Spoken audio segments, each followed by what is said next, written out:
So I was sent a video of a man being interviewed on a podcast. And truthfully, I'm sure I can stop right there. And you already know where this is going. But this man talks about how he broke up with his girlfriend while she was getting ready for the Miss America pageant. He goes on to say that she was throwing up and that she was crying on the floor in front of him. And he says the reason why he did it was because he was trying to be a good guy.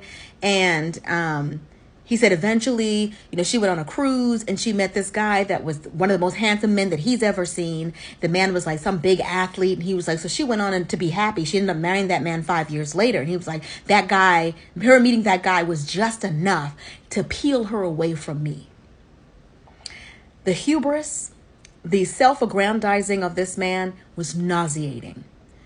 To find a way to position himself as a hero in a story where he is clearly the villain is just beyond me. You broke up with this woman while she's getting ready for the Miss America pageant, and somehow you're the victim? The reason why I'm making this video is because you got to be careful, ladies, because sometimes you could be sleeping with the enemy. Sometimes your biggest hater is the man that's sharing your bed.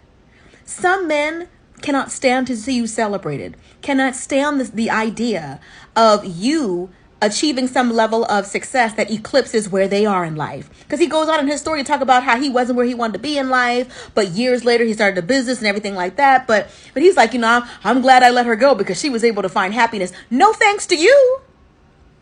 The people who break up with you the day before your final, always want to start a fight with you on or near your birthday, on or near the day that you are trying out for some big job or going to an interview. Some people cannot stand the idea of the spotlight being on you, and they will sabotage your success. I'm going to need him to stop telling that story and to stop telling it in a way that makes himself feel better. You broke up with her when she was at her peak.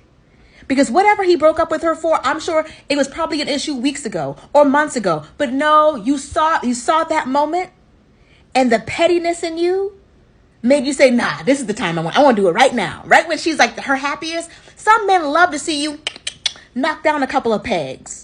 You don't want your hater to be your own man. If he can't stand celebrating you, if he can't stand when the spotlight's on you, if he can't stand the fact that you seem to be elevating at a faster or higher pace than him, you need to beware of that guy because he will sabotage your success.